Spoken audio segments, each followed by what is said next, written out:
وَلَقَدْ جَعَلْنَا فِي السَّمَاءِ بُرُوجًا وَزَيَّنَّاهَا لِلنَّاظِرِينَ وَحَفِظْنَاهَا مِنْ كُلِّ شَيْطَانٍ رَجِيمٍ إِلَّا مَنِ اسْتَرَقَ السَّمْعَ فَأَتْبَعَهُ شِهَابٌ مُبِينٌ۔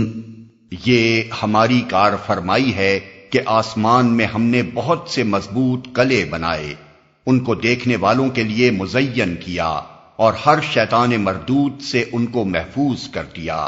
کوئی شیطان ان میں راہ نہیں پا سکتا الا یہ کہ کچھ سنگن لے لے، اور جب وہ سنگن لینے کی کوشش کرتا ہے تو ایک شعلہ روشن اس کا پیچھا کرتا ہے۔ مضبوط قلعے بنائے۔ برج عربی زبان میں قلعے، قصر اور مستحکم عمارت کو کہتے ہیں۔ قدیم علم حیات میں برج کا لفظ اصطلاحاً ان 12 منزلوں کے لیے استعمال ہوتا تھا جن پر سورج کے مدار کو تقسیم کیا گیا تھا۔ اس وجہ سے بعض مفسرین نے یہ سمجھا کہ قرآن کا اشارہ انہی بروج کی طرف ہے۔ بعض دوسرے مفسرین نے اس سے مراد سیارے لیے، لیکن بعد کے مضمون پر غور کرنے سے خیال ہوتا ہے کہ شاید اس سے مراد عالم بالا کے وہ خطے ہیں جن میں سے ہر خطے کو نہایت مستحکم سرحدوں نے دوسرے خطے سے جدا کر رکھا ہے۔ اگرچہ یہ سرحدیں فضائے بسیط میں غیر مرئی طور پر کھنچی ہوئی ہیں، لیکن ان کو پار کر کے کسی چیز کا ایک خطے سے دوسرے خطے میں چلا جانا سخت مشکل ہے۔ اس مفہوم کے لحاظ سے ہم بروج کو محفوظ خطوں، فورٹیفائیڈ اسفیئرز کے معنی میں لینا زیادہ صحیح سمجھتے ہیں۔ دیکھنے والوں کے لیے مزین کیا، یعنی ہر خطے میں کوئی نہ کوئی روشن سیارہ یا تارہ رکھ دیا اور اس طرح سارا عالم جگمگا اٹھا۔ بالفاظ دیگر ہم نے اس ناپیدا کنار کائنات کو ایک بھیانک ڈھنڈار بنا کر نہیں رکھ دیا، بلکہ ایک ایسی حسین و جمیل دنیا بنائی جس میں ہر طرف نگاہوں کو جذب کر لینے والے جلوے پھیلے ہوئے ہیں۔ اس کاریگری میں صرف ایک صانع اکبر کی صنعت اور ایک حکیم اجل کی حکمت ہی نظر نہیں آتی، بلکہ ایک کمال درجے کا پاکیزہ ذوق رکھنے والے آرٹسٹ کا آرٹ بھی نمایاں ہے۔ یہی مضمون ایک دوسرے مقام پر یوں بیان کیا گیا ہے، الذی احسن کل شیء خلقہ، سورہ سجدہ آیت 7، یعنی وہ خدا کے جس نے ہر چیز جو بنائی خوب ہی بنائی، ان کو محفوظ کر دیا۔ یعنی جس طرح زمین کی دوسری مخلوقات زمین کے خطے میں مقید ہیں، اسی طرح شیاطین جن بھی اسی خطے میں مقید ہیں، عالم بالا تک ان کی رسائی نہیں ہے۔ اس سے دراصل لوگوں کی اس عام غلط فہمی کو دور کرنا مقصود ہے جس میں پہلے بھی عوام الناس مبتلا تھے اور آج بھی ہیں۔ وہ سمجھتے ہیں کہ شیطان اور اس کی ذریت کے لیے ساری کائنات کھلی پڑی ہے، جہاں تک وہ چاہیں پرواز کر سکتے ہیں۔ قرآن اس کے جواب میں بتاتا ہے کہ شیاطین ایک خاص حد سے آگے نہیں جا سکتے، انہیں غیر محدود پرواز کی طاقت ہرگز نہیں دی گئی ہے۔ کچھ سنگن لے لے، یعنی وہ شیاطین جو اپنے اولیاء کو غیب کی خبریں لا کر دینے کی کوشش کرتے ہیں، جن کی مدد سے بہت سے کاہن، جوگی، عامل اور فقیر نما بہروپیے غیب دانی کا ڈھونگ رچایا کرتے ہیں، ان کے پاس حقیقت میں غیب دانی کے ذرائع بالکل نہیں ہیں۔ وہ کچھ سنگن لینے کی کوشش ضرور کرتے ہیں کیونکہ ان کی ساخت انسانوں کی بنسبت فرشتوں کی ساخت سے کچھ قریب تر ہے، لیکن فی الواقع ان کے پلے کچھ پڑتا نہیں ہے۔ شعلہ روشن اس کا پیچھا کرتا ہے۔ شہاب مبین کے لغوی معنی شعلہ روشن کے ہیں۔ دوسری جگہ قرآن مجید میں اس کے لیے شہاب ثاقب کا لفظ استعمال ہوا ہے، یعنی تاریکی کو چھیدنے والا شعلہ۔ اس سے مراد ضروری نہیں کہ وہ ٹوٹنے والا تارہ ہی ہو جسے ہماری زبان میں اصطلاحاً شہاب ثاقب کہا جاتا ہے۔ ممکن ہے کہ یہ اور کسی قسم کی شعائیں ہوں، مثلاً کائناتی شعائیں یعنی کاسمک ریز، یا ان سے بھی زیادہ شدید کوئی اور قسم جو ابھی ہمارے علم میں نہ آئی ہو۔ اور یہ بھی ممکن ہے کہ یہی شہاب ثاقب مراد ہوں جنہیں کبھی کبھی ہماری آنکھیں زمین کی طرف گرتے ہوئے دیکھتی ہیں۔ زمانہ حال کے مشاہدات سے یہ معلوم ہوا ہے کہ دوربین سے دکھائی دینے والے شہاب ثاقب جو فضائے بسیط سے زمین کی طرف آتے نظر آتے ہیں، ان کی تعداد کا اوسط 10 کھرب روزانہ ہے، جن میں سے 2 کروڑ کے قریب ہر روز زمین کے بالائی خطے میں داخل ہوتے ہیں اور بمشکل ایک زمین کی سطح تک پہنچتا ہے۔ ان کی رفتار بالائی فضا میں کم و بیش 26 میل فی سیکنڈ ہوتی ہے اور بسا اوقات 50 میل فی سیکنڈ تک دیکھی گئی ہے۔ بارہا ایسا بھی ہوا ہے کہ برہنہ آنکھوں نے بھی ٹوٹنے والے تاروں کی غیر معمولی بارش دیکھی ہے۔ چنانچہ یہ چیز ریکارڈ پر موجود ہے کہ 13 نومبر 1833 عیسوی کو شمالی امریکہ کے مشرقی علاقے میں صرف ایک مقام پر نصف شب سے لے کر صبح تک 2 لاکھ شہاب ثاقب گرتے ہوئے دیکھے گئے۔ انسائکلوپیڈیا بریٹینیکا 1946 جلد 15 صفحہ 337 تا 39۔ ہو سکتا ہے کہ یہی بارش عالم بالا کی طرف شیاطین کی پرواز میں مانع ہوتی ہو، کیونکہ زمین کے بالائی حدود سے گزر کر فضائے بسیط میں 10 کھرب روزانہ کے اوسط سے ٹوٹنے والے تاروں کی برسات ان کے لیے اس فضا کو بالکل ناقابل عبور بنا دیتی ہوگی۔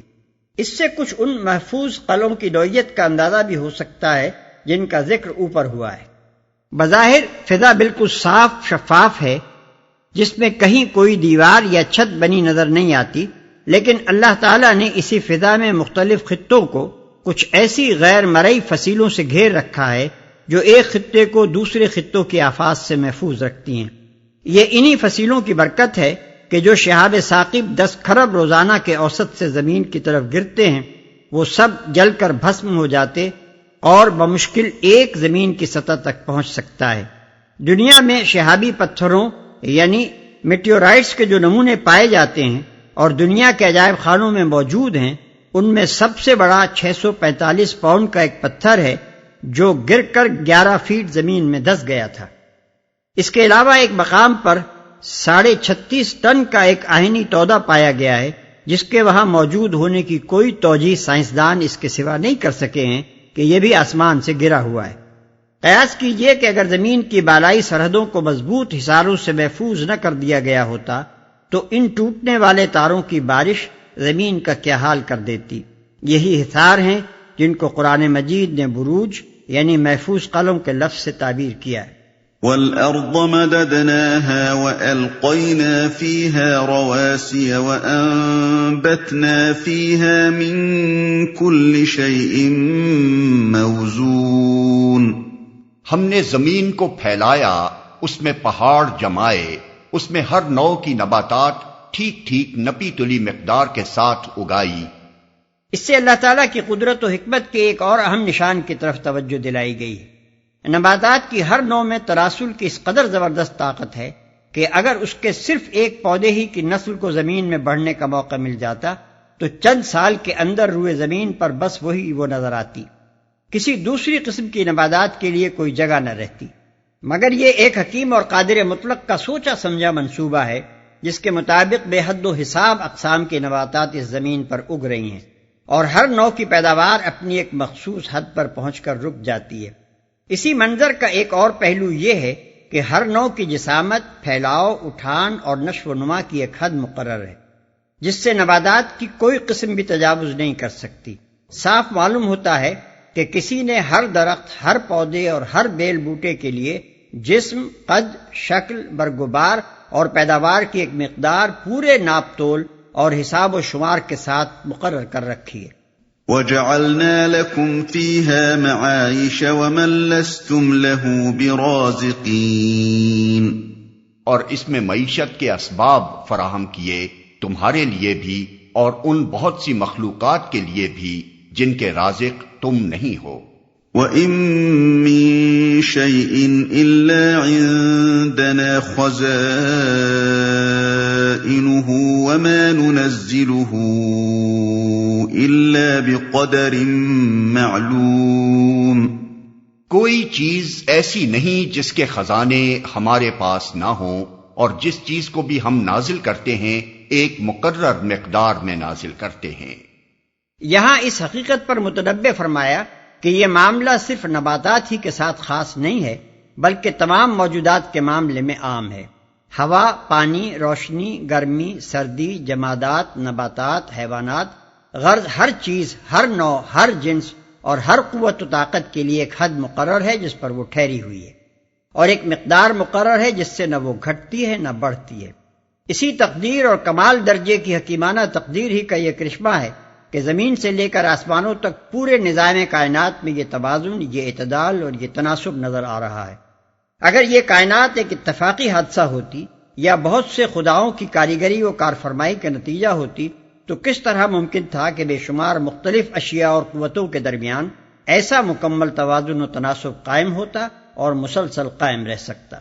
وَأَرْسَلْنَا الرِّيَاحَ لَوَاقِحَ فَأَنزَلْنَا مِنَ السَّمَاءِ مَاءً فَأَسْقَيْنَاكُمُوهُ وَمَا أَنْتُمْ لَهُ بِخَازِنِينَ۔ بار آور ہواؤں کو ہم ہی بھیجتے ہیں، پھر آسمان سے پانی برساتے ہیں اور اس پانی سے تمہیں سیراب کرتے ہیں۔ اس دولت کے خزانہ دار تم نہیں ہو۔ وَإِنَّا لَنَحْنُ نُحْيِي وَنُمِيتُ وَنَحْنُ الْوَارِثُونَ۔ زندگی اور موت ہم دیتے ہیں اور ہم ہی سب کے وارث ہونے والے ہیں۔ یعنی تمہارے بعد ہم ہی باقی رہنے والے ہیں، تمہیں جو کچھ بھی ملا ہوا ہے محض عارضی استعمال کے لیے ملا ہوا ہے، آخر کار ہماری دی ہوئی ہر چیز کو یوں ہی چھوڑ کر تم خالی ہاتھ رخصت ہو جاؤ گے، اور یہ سب چیزیں جوں کی تو ہمارے خزانے میں رہ جائیں گی۔ وَلَقَدْ عَلِمْنَا الْمُسْتَقْدِمِينَ مِنْكُمْ وَلَقَدْ عَلِمْنَا الْمُسْتَأْخِرِينَ۔ پہلے جو لوگ تم میں سے ہو گزرے ہیں ان کو بھی ہم نے دیکھ رکھا ہے، اور بعد کے آنے والے بھی ہماری نگاہ میں ہیں۔ وَإِنَّ رَبَّكَ هُوَ يَحْشُرُهُمْ إِنَّهُ حَكِيمٌ عَلِيمٌ۔ یقیناً تمہارا رب ان سب کو اکٹھا کرے گا، وہ حکیم بھی ہے اور علیم بھی۔ یعنی اس کی حکمت یہ تقاضا کرتی ہے کہ وہ سب کو اکٹھا کرے، اور اس کا علم سب پر اس طرح حاوی ہے کہ کوئی متنفس اس سے چھوٹ نہیں سکتا، بلکہ کسی اگلے پچھلے انسان کی خاک کا کوئی ذرہ بھی اس سے گم نہیں ہو سکتا۔ اس لیے جو شخص حیات اخروی کو مستبعد سمجھتا ہے وہ خدا کی صفت حکمت سے بے خبر ہے، اور جو شخص حیران ہو کر پوچھتا ہے کہ جب مرنے کے بعد ہماری خاک کا ذرہ ذرہ منتشر ہو جائے گا تو ہم کیسے دوبارہ پیدا کیے جائیں گے، وہ خدا کی صفت علم کو نہیں جانتا۔